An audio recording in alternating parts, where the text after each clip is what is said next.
Students welcome to solid brain. आज हम class 10 का चैप्टर 11 इलेक्ट्रिसिटी पढ़ेंगे।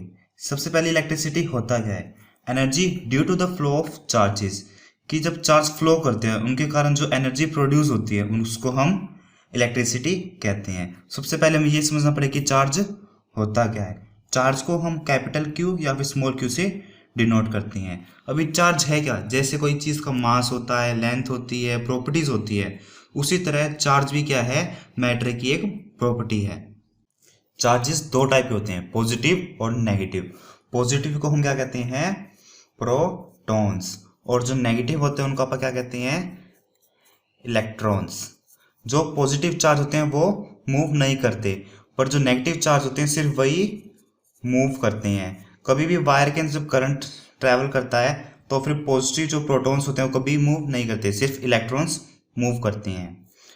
Like charge repel each other, unlike charge attract each other. जो same charges होते हैं जैसे प्लस प्लस या फिर माइनस माइनस, ये एक दूसरे को क्या करते हैं? रिपेल करते हैं। और यहीं पे जो अनलाइक चार्जेस है लाइक प्लस माइनस या फिर माइनस प्लस, ये एक दूसरे को क्या करते हैं? अट्रैक्ट करते हैं। चार्ज की एसआई यूनिट क्या है? कूलम्स, जिसको हम सी से डोनेट करते हैं। मतलब कि जो चार्ज है उसको हम कूलम्स में मेजर करते हैं। कुछ इसकी शॉर्टर मेजरमेंट है जैसे कि मैक्रो कूलम्स। मैक्रो कूलम्स क्या होता है? 10⁻³ कूलम। नेक्स्ट क्या है? माइक्रो कूलम्स, ये 10⁻⁶ कूलम्स होते हैं। Charge on one electron equals to 1.6 into 10⁻⁹ coulomb. एक इलेक्ट्रॉन पे 1.6 इंटू 10⁻⁹ कूलम चार्ज होता है। Negatively charge body. Negatively charge body क्या होती है? जिसमें नेगेटिव चार्ज क्या हो? ज़्यादा हो। अब यहाँ प्रोटॉन तो मूव कर नहीं सकते, तो हम इसमें क्या करेंगे? जो बाहर से जो इलेक्ट्रॉन है वो इसके अंदर हम ट्रांसफर करवाएंगे। मतलब कि जिसमें इलेक्ट्रॉन्स ज़्यादा हो प्रोटॉन से, उसको हम नेगेटिवली चार्ज बॉडी कहते हैं। ऐसे ही positively charge body. Positively charge body होता है जिसमें पॉजिटिव चार्ज क्या हो? ज़्यादा हो। तो इसमें इलेक्ट्रॉन्स को हम बाहर निकाल देते हैं, जिससे कि जो प्रोटॉन्स है वो ज़्यादा हो जाते हैं और जो इलेक्ट्रॉन है कम हो जाते हैं। इसको हम पॉजिटिवली चार्ज बॉडी कहते हैं। नेगेटिव के अंदर इलेक्ट्रॉन्स ज़्यादा होंगे, पॉजिटिव के अंदर प्रोटॉन्स ज़्यादा होंगे। Quantization of charge. Quantization of charge किस लिए यूज करते हैं? जब हमें टोटल चार्जेस निकालने हो। जैसे कि वन इलेक्ट्रॉन में कितने चार्ज होते हैं? 1.6 इंटू 10⁻⁹ कूलम। टू इलेक्ट्रॉन में कितने हो जाएंगे? इसका हम दो गुना कर देंगे, 3.2 इंटू 10⁻⁹ कूलम। इससे हमारा फॉर्मूला निकल के आता है कि जो टोटल नंबर ऑफ चार्जेस है वो नंबर ऑफ इलेक्ट्रॉन्स इंटू एक इलेक्ट्रॉन पे कितने चार्जेस है उसको हम मल्टीप्लाई करें तो हमारे पास टोटल चार्जेस आ जाएंगे। जहाँ पे क्यू क्या है? टोटल चार्ज कितना प्रेजेंट है। एन क्या है? नंबर ऑफ इलेक्ट्रॉन्स, ये हमेशा नेचुरल नंबर होगा। और जो इलेक्ट्रॉन है ये में क्या डिनोट कर रहा है कि एक इलेक्ट्रॉन पे कितना चार्ज है। इलेक्ट्रिसिटी होती है वो भी दो टाइप की होती है, स्टैटिक इलेक्ट्रिसिटी और करंट इलेक्ट्रिसिटी। स्टैटिक इलेक्ट्रिसिटी क्या होती है? इलेक्ट्रोस्टैटिक, जिसमें इलेक्ट्रॉन्स और प्रोटॉन्स है वो मूव नहीं करते, मतलब जो चार्जेस है उनकी मूवमेंट नहीं होती। और जो करंट इलेक्ट्रिसिटी है इसके अंदर इलेक्ट्रॉन मूव करते हैं, प्रोटॉन कभी भी मूव नहीं करते। स्टैटिक इलेक्ट्रिसिटी हमेशा इंसुलेटर पे पाई जाती है। For example a glass rod rubbed with the silk cloth. जब हम कोई भी ग्लास की रोड को सिल्क के कपड़े के साथ रब करते हैं तो कुछ जो इलेक्ट्रॉन्स है वो ग्लास रोड से होके सिल्क क्लॉथ पे ट्रांसफर हो जाते हैं, जिसके कारण जो सिल्क क्लॉथ है वो तो नेगेटिवली चार्ज हो जाता है और जो ग्लास रोड होते हैं वो पॉजिटिवली चार्ज्ड।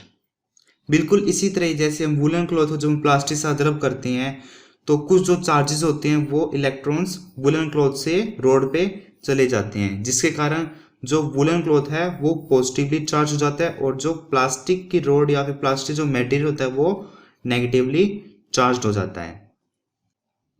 दूसरा पार्ट क्या है? करंट। करंट क्या होता है? The rate of flow of charge, कि जिस स्पीड से चार्ज फ्लो करता है, या फिर हम क्या कहते हैं? Flow of charge per unit time, कि कितनी देर के अंदर कितना चार्ज ट्रैवल कर रहा है। इसको हम आई से डोनेट करते हैं, करंट को हम आई से डोनेट करते हैं। करंट का फॉर्मूला क्या हो जाएगा? चार्ज अपॉन में टाइम। चार्ज को हम क्यू से डिनोट करते हैं और टाइम को टी से, तो हम इसका फॉर्मूला कहते हैं क्यू अपॉन में टी। करंट की एसआई यूनिट क्या हो जाएगी? कूलम्स पर सेकंड, जिसको हम एम्पेयर कहते हैं। इसकी कुछ शॉर्टर यूनिट है जैसे macro ampere. Macro ampere 10⁻³ ampere और micro ampere 10⁻⁶ ampere. Current is measured by the ammeter. It is always connected in series in the circuit. Current को हम हमेशा एमीटर से मेजर करते हैं और जो एमीटर होता है वो सर्किट के अंदर सीरीज में कनेक्ट होता है। 1 एम्पेयर क्या होता है? The flow of 1 coulomb of charge through cross section of conductor in 1 second is called 1 ampere. Current का फॉर्मूला क्या होता है? कूलम पर यूनिट टाइम, कि जब एक कूलम चार्ज कोई भी फिक्स एरिया से जब ट्रांसफर होता है 1 सेकेंड में, उसको हम 1 एम्पेयर कहते हैं। अभी हम इससे रिलेटेड एक क्वेश्चन करेंगे।